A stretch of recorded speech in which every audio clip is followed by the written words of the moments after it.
আপনারা মোবাইলে photo edit করেন, তাহলে অটোডেস্ক তো অবশ্যই ব্যবহার করে থাকেন, এবং অটোডেস্ক ব্যবহার করতে গিয়ে আপনারা বিভিন্ন সমস্যার সম্মুখীন হন, এবং এই সমস্যাটি কিভাবে সমাধান করবেন আজকের এই ভিডিওতে আমি আপনাদের দেখিয়ে দিব। সাথে আছে আমি রবিন, আপনারা দেখছেন technical Robin YouTube channel. So let's get started.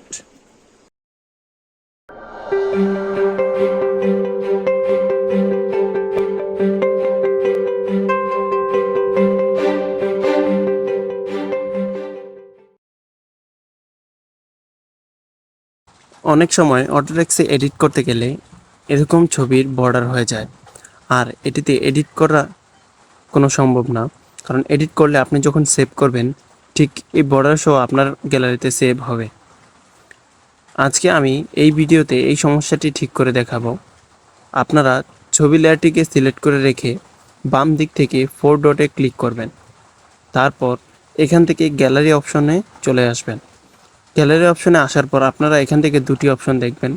আপনারা এই দুটি অপশন থেকে সেভ ডিসকার্ড অপশনটি সিলেক্ট না করে এখান থেকে ডিসকার্ড স্কেচে ক্লিক করে দিবেন।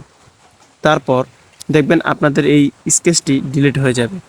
স্কেচটি ডিলিট হওয়ার পর গ্যালারি থেকে আপনারা একটি ফটো বা সেই ফটোটি আবার পুনরায় অটোডেস্কে ইনপুট করবেন। অটোডেস্কে ইনপুট করার পর দেখবেন আপনাদের সেই লেয়ারটি, অর্থাৎ যেই বর্ডারটি ছিল সেই বর্ডারটি এখান থেকে চলে গেছে।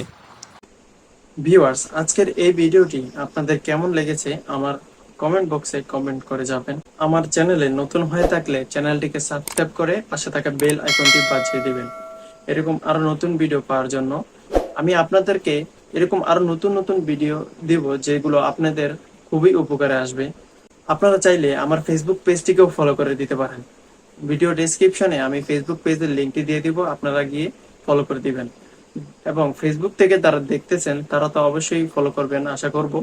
আমার সাথে কন্ট্যাক্ট করার জন্য ডেসক্রিপশনে হোয়াটসঅ্যাপ নাম্বার এবং জিমেল দিয়ে দিব, আপনারা চাইলে আমার সাথে যোগাযোগ করতে পারেন। বিভিন্ন সমস্যার সমাধান আমি আপনাদের দেওয়ার চেষ্টা করব। আবারও বলছি, ভিডিওটি ভালো লাগলে একটি লাইক করে দিবেন। আজকে এই পর্যন্ত রইল, দেখা হবে নতুন কোনো ইনফরমেটিভ ভিডিও নিয়ে হাজির হব। সবাই ভালো থাকবেন, সুস্থ থাকবেন। আল্লাহ হাফেজ।